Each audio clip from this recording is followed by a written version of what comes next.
ভাই mic please.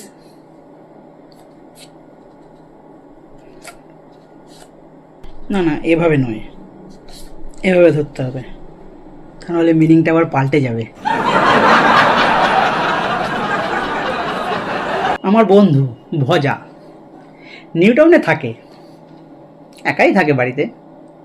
তো আমি তাকে বললাম, চল বন্ধু, অনেকদিন তো কোনো ট্যুরে যাওয়া হয় না, কয়েকদিনের জন্য ঘুরে আসি।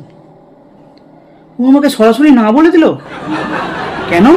কারণ নাকি কি, এখন যদি ও বাড়িতে তালা ঝুলিয়ে চলে যায়, মিডিয়া নাকি খবরে প্রচার করে দেবে যে এসআইআর এর ভয়ে বাড়িতে তালা ঝুলিয়ে পালালো আরও এক বাংলাদেশি। তখন তো খুব অদ্ভুত ব্যাপার।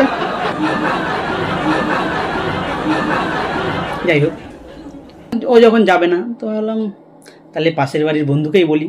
পাশের বাড়ির বন্ধু ইকবাল, আমাদের 10 বছরের বন্ধুত্ব। ও বেচারাও এসআইআর নিয়ে খুব আতঙ্কে আছে। আমি বললাম, দেখ বন্ধু, দিদি যতদিন আছে তোর কোনো ভয় নেই। দিদি বলেছে আমি বেঁচে থাকতে বাংলায় কোনো এসআইআর হতে দেব না, তুই একদম চিন্তা করবি না।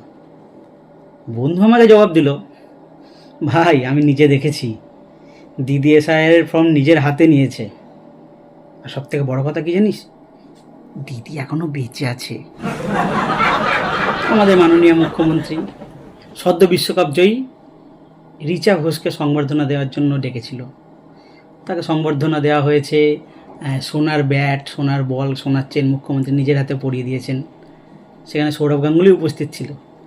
তো আমাদের সবার প্রিয় দাদাকে দেখে দিদি বললেন যে আইসিসির যে আজকে বর্তমান চেয়ারম্যান জয় সাহা আছে, সেখানে সৌরভ গাঙ্গুলি যাওয়া উচিত ছিল। সমর্থন করি।